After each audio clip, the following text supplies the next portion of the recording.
The sterile white envelope arrived on a Tuesday, sandwiched between junk mail and a utility bill. Serafina didn't recognize the law firm's crest, but the cold dread that seized her stomach was intimately familiar.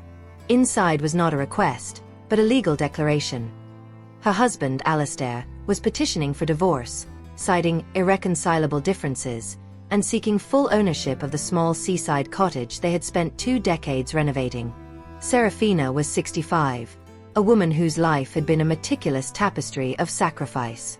She'd walked away from a modest but promising career in archival preservation to support Alistair's perpetually on the cusp real estate ventures, which, more often than not, meant she was the silent financier, the unpaid secretary, and the emergency safety net. Irreconcilable differences, she muttered, the paper shaking in her hand. The true searing shock hit when she read the next paragraph, a calculated clinical assessment of her worth. Alistair was seeking to classify the cottage, a property she had paid the full down payment on with an inheritance from her grandmother, as an asset acquired during the marriage, positioning her as a financially dependent spouse who was not entitled to the majority share. The humiliation was not just financial.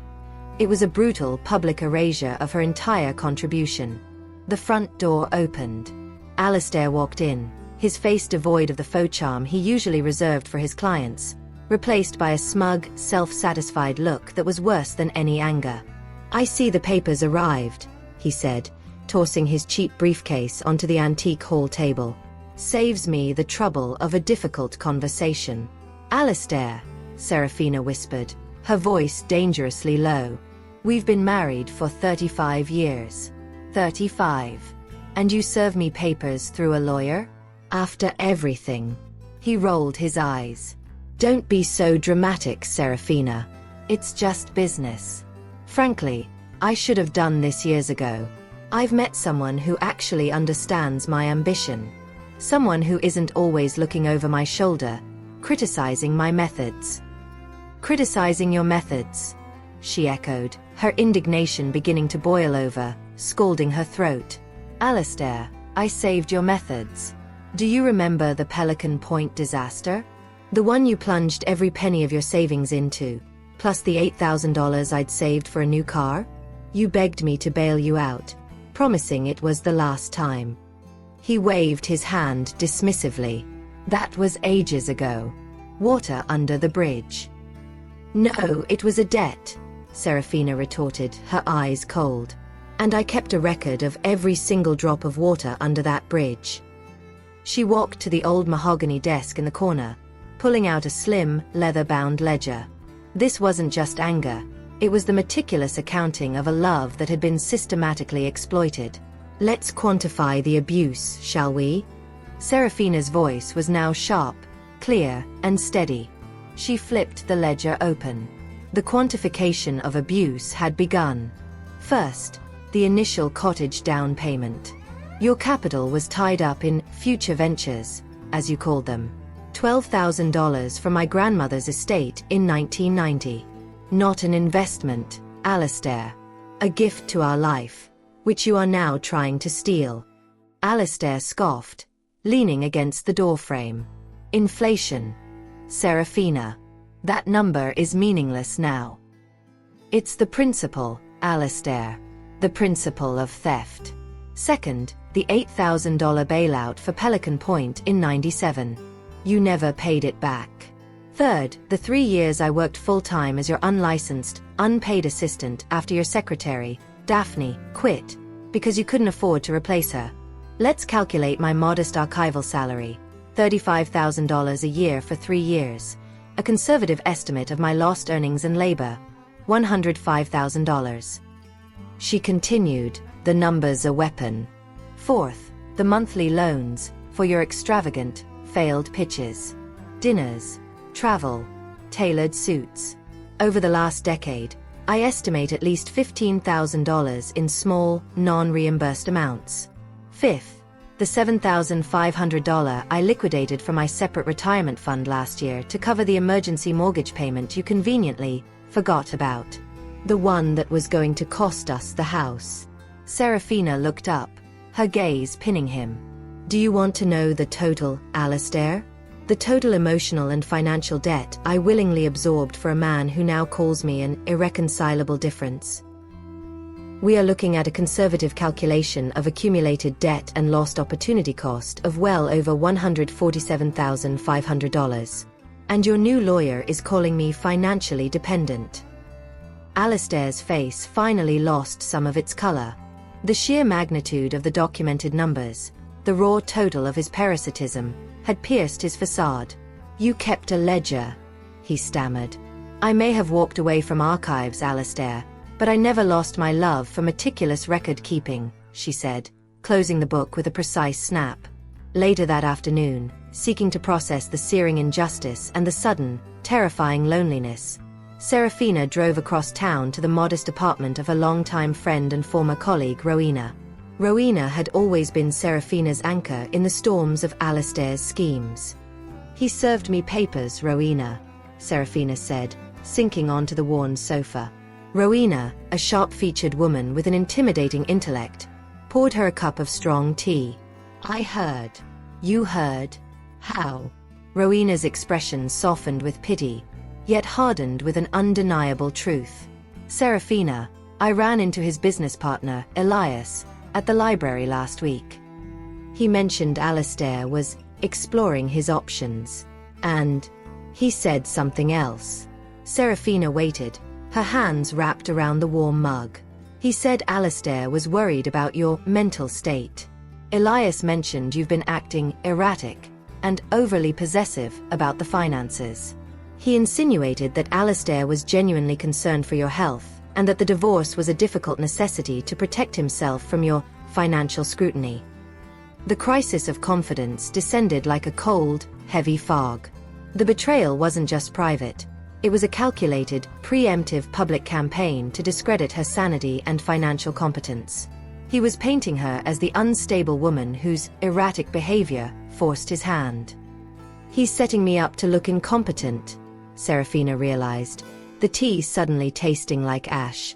He needs the court to believe I'm not mentally capable of managing the property or the assets, so he can claim the cottage under the guise of protecting me. Rowena reached across the sofa and squeezed Serafina's hand.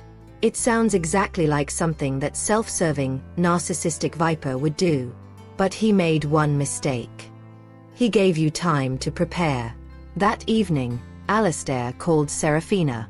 His tone was abruptly different, not arrogant, but laced with a desperate, sickly sweet veneer of concern. Serafina, listen. The paperwork is just a formality. I need to make a substantial earnest money deposit tomorrow morning for a new property, the Monarch Tower. It's huge, a guaranteed home run. But the wire transfer didn't go through. The bank flagged it. Serafina walked to the living room window, looking out at the cold December night. She held the phone loosely against her ear. Which bank, Alistair? The joint account. I need access to the reserve funds. Just for 48 hours. You know how important this is. Serafina smiled, a cold, predatory expression that felt alien but deeply satisfying.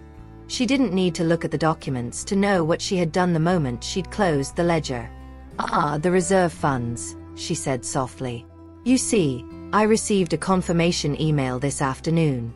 It informed me that all standing lines of credit on the joint account were being immediately revoked. Furthermore, the two primary savings accounts, which were funded exclusively by my inheritance and premarital earnings, were officially closed and their balances transferred to a newly established, private trust account. A long, thick silence stretched between them, more satisfying than any scream. What did you do? Alistair's voice was a strained wire. I simply secured my own financial future, Alistair. With interest. You can't do that. That money is ours. We have a signed agreement, a tacit understanding. Tacit understandings are worthless in a courtroom, as I'm sure your lawyer will tell you, Serafina replied, her voice now hard as granite. This was the first cut, the clean, surgical incision that reversed the power dynamic entirely. Consider your access to my funds permanently terminated. You are on your own, dear. She delivered the final powerful one-liner with the detached grace of a judge handing down a sentence. You wanted independence, Alistair. Now you have it. He did not yell. He laughed, a high-pitched manic sound that sent a chill down her spine. You think this changes anything? You think because you closed a bank account, I'm beaten? You always were predictable, Serafina. You've just made my lawyer's job easier. He was already preparing a motion to petition for a temporary conservatorship based on your recent instability.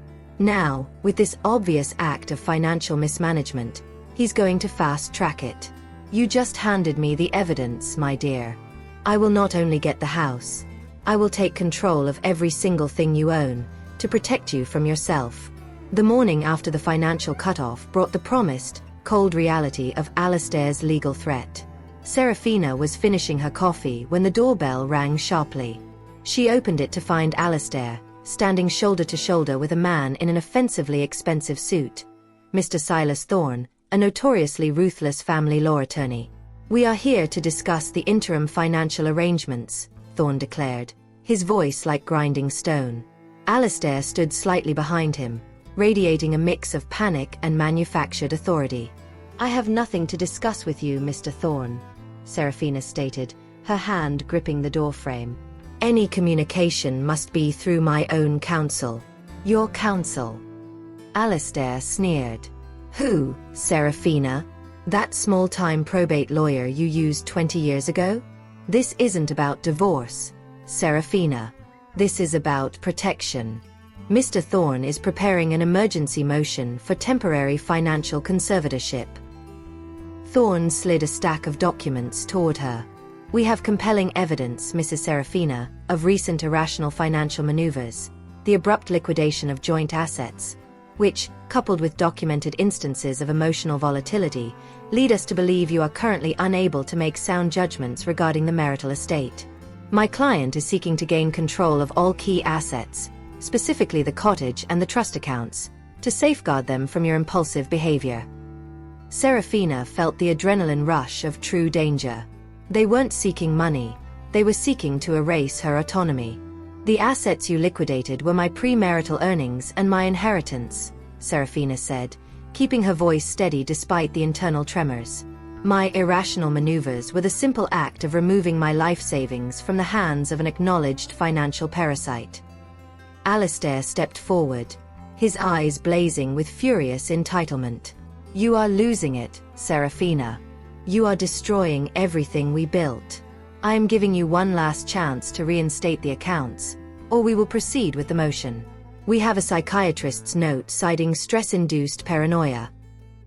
Get off my property, Serafina commanded, her tone dropping to an absolute zero.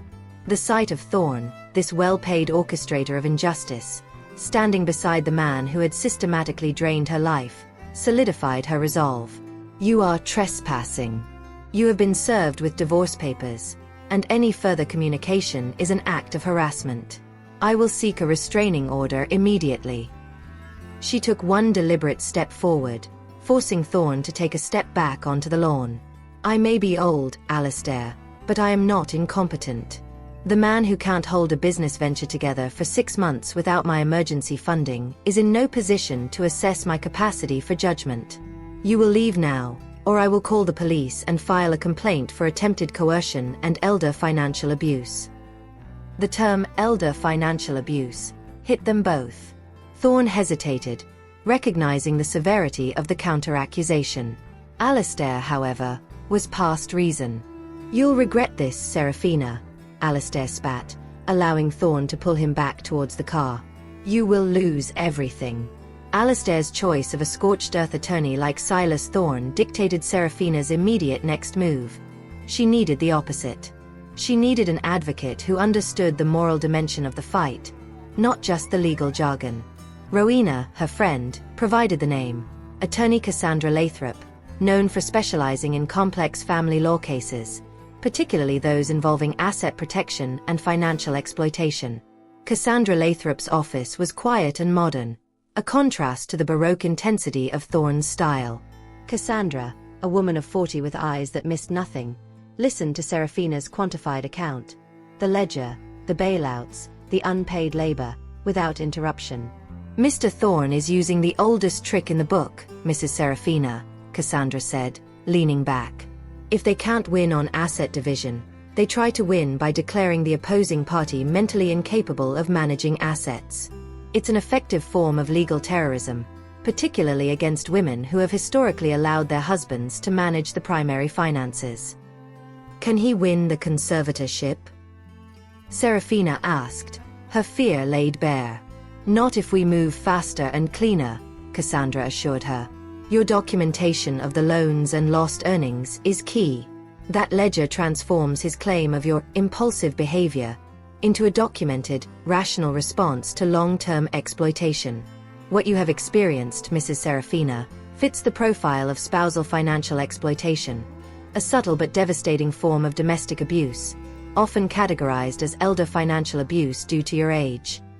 Hearing her pain validated with precise, legal terminology was immensely empowering. The first step, Cassandra continued, is to secure your physical and digital autonomy. New locks, a security system, and change every password associated with your life. The second step.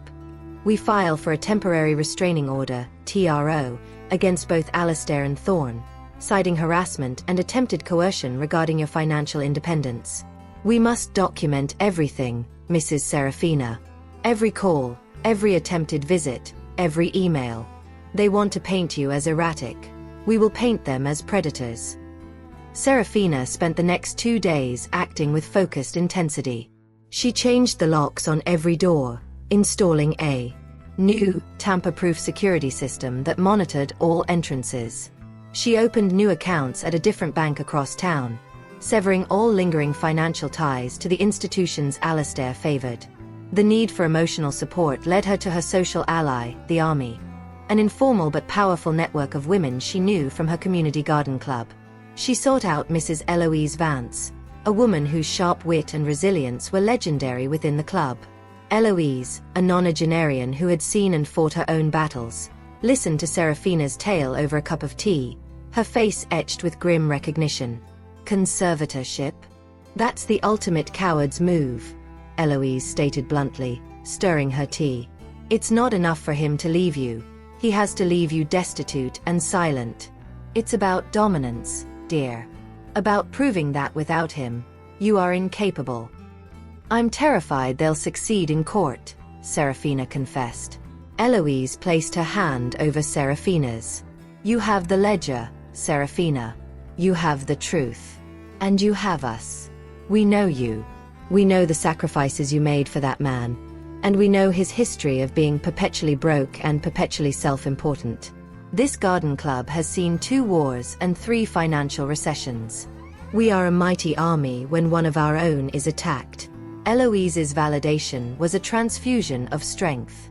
The realization that her community believed her and knew Alastair's true character was a shield against his narrative of her erratic behavior. With legal security measures in place and emotional support solidified, Serafina made a symbolic move. She took a sizable sum from her new trust account, money she had been saving for Alastair's perpetual crises, and invested it entirely in herself. She went to the city's top salon and had her hair cut, dyed a rich auburn, and styled into a sophisticated sharp bob. She bought 3 tailored blazers and trousers. No more shapeless clothes worn for Alastair's comfort. She felt the transformation physically, the weight of years of silent sacrifice lifting. She wasn't just defending her assets, she was reclaiming her identity. Alastair, however, was escalating the attack. Cassandra Lathrop notified Serafina that Alastair was flooding her office with emails, alleging Serafina was hiding assets and demanding emergency custody of the cottage.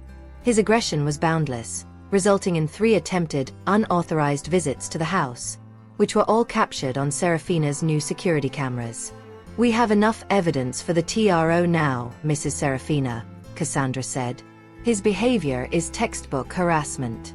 The judge will grant the restraining order, and it will serve as another piece of evidence against his claims of your instability.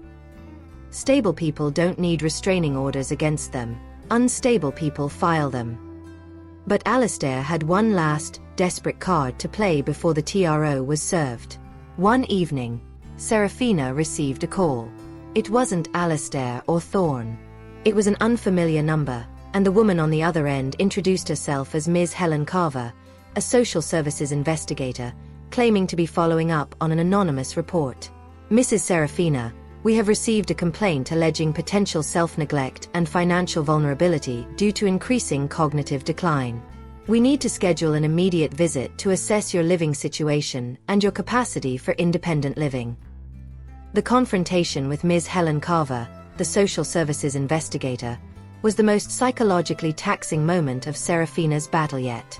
This was not a legal opponent she could simply cut off. This was the institutional arm of the state, fueled by Alistair's malicious lies. Ms. Carver arrived promptly, a woman of careful, professional neutrality. Serafina, adhering to Cassandra's strict instructions, did not allow the investigator inside without her attorney present. Cassandra Lathrop arrived 10 minutes later, coolly efficient, and immediately shifted the dynamic from a casual inquiry to a documented, formal proceeding.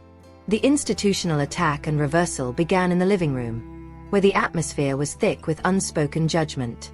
Mrs. Serafina, the complaint alleged significant financial instability and evidence of self-neglect, possibly linked to cognitive impairment, Ms. Carver stated, reviewing her clipboard. Specifically, reports mention the rash liquidation of accounts and refusal of marital support, suggesting a danger to your own well-being. Serafina did not speak. Cassandra took the lead, placing a binder neatly on the coffee table. Ms. Carver, we understand your duty to investigate, but this is not a random report of neglect. This is a retaliatory, weaponized action taken by Mr. Alistair to gain leverage in a contentious, high-value divorce proceeding, Cassandra explained, her voice even and authoritative. We are not dealing with self-neglect. We are dealing with spousal financial abuse. Cassandra then systematically walked the investigator through the evidence Serafina had gathered. She presented the detailed ledger, showing decades of documented loans to Alistair. She presented bank statements proving the liquidated funds were Serafina's premarital assets, transferred to a secure trust after divorce papers were served, a rational, not reckless, action. We also have the temporary restraining order filed against Mr. Alistair, citing harassment and attempted coercion, Cassandra added, sliding the court document across the table. A man who is concerned for his wife's welfare does not attempt to break into her home or barrage her with threats. He is attempting to prove her incompetent because he can no longer access her substantial funds. Serafina finally spoke, her voice measured. Ms. Carver, I have lived in this home for 35 years. I manage my utilities, my investments, and my life. My only recent financial instability was removing my savings from the control of a man who repeatedly put them at risk. Does this look like a home of neglect? Do I look like a woman incapable of dressing herself? Ms. Carver surveyed the immaculate, well-organized cottage. She looked at Serafina, impeccably dressed and articulating her case with startling clarity. The juxtaposition between Alistair's frantic report and Serafina's controlled reality was stark. After an hour of meticulous review, Ms. Carver closed her clipboard. Mrs. Serafina, Ms. Lathrop, I appreciate your full cooperation. Based on the documentation provided, which clearly indicates a history of financial exploitation, and the apparent rationality of the recent fund transfers, this case will be flagged as an abuse of the reporting system. I will be closing the investigation with a finding of no cause for concern. The institutional attack had failed. The authority, instead of validating Alistair, had questioned his motives.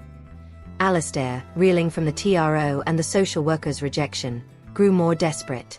Cassandra intercepted a communication from Thorne indicating they were submitting a new, highly damaging piece of evidence to the court, a sworn statement from a former acquaintance of Serafina's, Dr. Leland Finch, an academic psychologist, claiming Serafina had exhibited signs of progressive delusional fixation regarding her finances during their last meeting.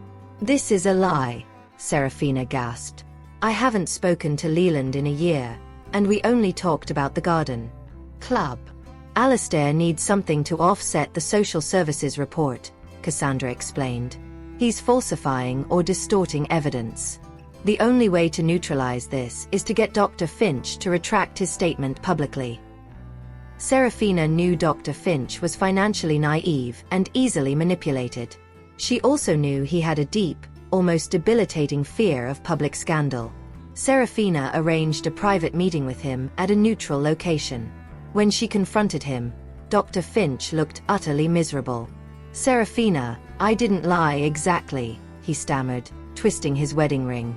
"Alistair and Silas Thorne cornered me at a professional mixer. Alistair talked about how worried he was about you, how you were hoarding money, and speaking obsessively about retaliation against him. Thorne then asked me to sign a standardized affidavit about observing erratic behavior under financial stress. They phrased it so generally, I didn't realize they were going to use it to attack your competence." "They misled you, Leland," Serafina stated, her voice sharp with disappointment, not anger. "They used your professional reputation to commit fraud against the court and attempted to steal my financial autonomy. If that affidavit is submitted, your reputation is ruined, regardless of your intent. You will be cross-examined on the stand and forced to admit you were manipulated into signing a false statement in a financial conservatorship case." Serafina had calculated the exact moment of fear she needed to elicit. "You must do the right thing, Leland. You must issue a full notarized retraction, stating that Alistair misled you as to the purpose of the document, and that you have no professional opinion on my mental competency. If you don't, I will have no choice but to list you as a co-conspirator in the fraud." Dr. Finch paled, recognizing the career-ending threat. 2 hours later, Cassandra Lathrop received the retraction, which was immediately filed with the court, effectively dismantling Alistair's most insidious piece of evidence. The need to inoculate Serafina against any further attacks on her sanity became paramount. Cassandra advised one final, strategic move. "We need an assessment that is unimpeachable, Serafina. We will request a neutral psychiatric and cognitive assessment by a court-certified professional of our choosing. If the result is positive, it becomes a definitive shield against all future claims of incompetence." Serafina agreed. The 3-hour assessment was rigorous, involving memory recall, logical problem-solving, and in-depth interviews. It felt invasive, but Serafina faced it with the same meticulous preparation she applied to her ledger. The results arrived the following week. Serafina sat in Cassandra's office as the lawyer scanned the report, a slow smile spreading across her face. "Mrs. Serafina, the psychologist's finding is definitive," Cassandra announced. "The subject demonstrates above-average cognitive function for her age bracket, with exceptional memory recall and high-level critical thinking skills. Her recent financial decisions are determined to be rational, calculated responses to perceived risk, not the product of delusional or erratic thought processes." The assessment report, stamped and certified, was the silver bullet. It rendered Alistair's entire conservatorship claim null and void on the grounds of factual incompetence. Serafina met with her allies at Eloise Vance's sun-drenched home. Rowena, Eloise, and 3 other women from the Garden Club sat around the large table, ready to offer their testimonies regarding Serafina's decades of stability and Alistair's history of failure. "We are ready to testify, Serafina," Eloise said, handing her a meticulous list of dates and events. "We will paint the truest picture of who he is and who you are." Serafina thanked them, her voice thick with emotion. The circle of women, her army, was her true sanctuary. Later, walking through Eloise's overgrown, beautiful garden, Serafina allowed herself a moment of final grief and acceptance. The love she had known, the idea of the man she had married, was conclusively dead. It wasn't the divorce that killed it. It was the conservatorship attempt. The viciousness, the calculated legal abuse, the willingness to strip her of her dignity and freedom just to pay for his next failed scheme. She cried briefly, not tears of sorrow for the loss, but tears of bitter acceptance for the man Alistair truly was. This fight was not just for the cottage or the money. It was for the right to be seen, at 65, as a competent, dignified woman. The fight was irreversible. The final vestiges of love were gone. The following morning, Serafina received the thick, ominous envelope. It contained the final summons for the emergency conservatorship trial. Despite the overwhelming evidence, the failed social worker visit, the retracted psychologist's statement, and her own sterling cognitive assessment, the legal wheels were grinding. Alastair and Thorne were proceeding with the hearing, banking on the judge's potential bias or a sudden, theatrical collapse of Serafina's testimony. Her freedom and dignity were still fundamentally at risk, dependent on a single day in a courtroom. The final battle for her autonomy was set. The courtroom was sterile, smelling faintly of old paper and anxiety. Serafina sat beside Cassandra Lathrop, facing the petitioners, Alastair, looking slick and anxious, and Silas Thorne, radiating cold confidence. The Honorable Judge Eleanor Vance, a woman known for her keen intellect and zero tolerance for legal theatrics, presided. The hearing, scheduled for the emergency conservatorship petition, began. Thorne presented his case first, focusing entirely on Serafina's actions after the divorce papers were filed. The sudden, impulsive liquidation of accounts, the hostile acquisition of security measures, and the alleged emotional volatility that necessitated Alastair's protective intervention. He carefully skirted the issue of the social services report, attempting to dismiss it as an incomplete, early-stage review. Then, Cassandra Lathrop took over, meticulously dismantling the case piece by piece. She introduced the retracted affidavit from Dr. Finch, exposing Alastair's coercion. She entered the no cause for concern report from social services. Most damningly, she presented Serafina's comprehensive cognitive assessment, which Judge Vance studied closely. Mr. Thorne, you are arguing that Mrs. Serafina requires a temporary conservatorship to protect her financial interests from her own cognitive decline, Judge Vance stated, looking over her glasses. Yet, here we have a court-certified psychological report indicating above-average cognitive function, and deeming her financial actions as rational responses to perceived risk. Can you provide the court with any actual verifiable evidence of recent, documented mental incapacity?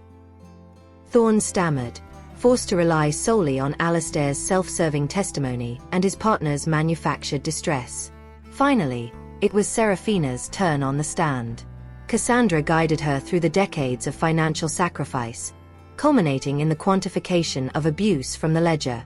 Mrs. Serafina, Cassandra asked gently, Mr. Alastair claims he filed for this conservatorship out of concern for your well-being, specifically citing the closing of the joint accounts as an erratic act. Can you explain your motivation to the court? Serafina straightened in her seat, facing the judge directly, her voice clear and resonant. Your Honor, I was married to a man who saw my resources not as shared assets, but as his private, inexhaustible safety net. For 35 years, he failed, and I bailed him out, often sacrificing my own security to protect his ego. When he served me divorce papers, he didn't just ask for a division of assets. He launched a campaign to steal the home I paid for and to publicly label me as incompetent. She paused, looking briefly at Alastair, who refused to meet her gaze. My decision to close the accounts was not an act of impulse, Your Honor. It was a clear, rational defense against a documented financial predator. It was the moment I realized the man I married was willing to destroy my dignity, my autonomy, and my entire life just to fund his next failed venture. Serafina's testimony turned the incompetence proceedings into a searing moral judgment against Alastair's greed. Mr. Alastair's claim of concern is an outrageous lie. His real concern is that he can no longer access the deep pockets of the woman he exploited for 3 decades. The conservatorship motion is not protection. It is the ultimate, desperate act of punishment because he failed to steal what he believed was owed to him. Judge Vance listened intently. When Serafina finished, the courtroom was silent. Judge Vance leaned forward. Mr. Thorne, your motion for conservatorship is based on claims of mental incapacity that are categorically refuted by a neutral psychological assessment, the dismissal of your social services complaint, and evidence of highly rational, documented financial self-defense by Mrs. Serafina. She slammed her gavel down once. The petition for temporary financial conservatorship is hereby denied. Dismissed with prejudice. She did not stop there. Furthermore, the court finds that the petitioner, Mr. Alastair, and his counsel, Mr. Thorne, have engaged in questionable legal practices, including the attempted introduction of falsified evidence and the weaponization of the judicial system for financial gain. Given the documented financial exploitation and the calculated nature of the emotional distress caused to the respondent, I am imposing sanctions on Mr. Alastair. He is ordered to pay all of Mrs. Serafina's legal costs and must immediately secure separate housing. The temporary restraining order is hereby made permanent." The courtroom erupted in a low murmur. Alastair's collapse was instant and total. He went from smug entitlement to gaping disbelief. "But, Your Honor, the house. I need the capital," Alastair burst out, half rising from his chair, only to be roughly pulled down by Thorne. Judge Vance gave him a glacial look. "Mr. Alastair, you have been ordered to pay Mrs. Serafina's costs and adhere to a permanent restraining order. This is a matter of record now. You may address the dissolution of the marital estate through standard divorce proceedings, but your attempts to control or punish your wife via this court are over." Thorne, his face tight with professional defeat, recognized the catastrophic loss. He whispered urgently to Alastair, who was now trembling, his carefully constructed world dissolving. The sanctions meant not only did he lose the fight for control, but the financial consequences would cripple his already shaky finances. The cottage, the primary asset he craved, was safe in Serafina's hands for the divorce proceedings. Serafina watched them leave the courtroom with profound detachment. There was no triumph, no elation, only a deep, cleansing sense of finality. She hadn't sought revenge for the sake of cruelty. She had sought the vindication of her truth. Seeing Alastair's hollow collapse was merely the closing of the ledger. The cycle of abuse was conclusively over, and in the months that followed, Serafina finalized the divorce on her terms. The cottage remained hers, her inheritance protected. She sold the old sedan she had been driving for years and bought a small, elegant car she had always wanted. She dedicated her time to her new life of peace and quiet. She traveled with Rowena to a remote archival conference she would have missed for Alastair's scheduling conflicts. She spent hours in her garden, now less a place of escape and more a place of joy. The social army, Eloise and the others, remained her loyal companions. They didn't dwell on the past. They celebrated her future. One quiet afternoon, sitting on the newly painted porch of her cottage, sipping tea and feeling the sun on her face, Serafina realized the profound change that had occurred. She wasn't just financially secure.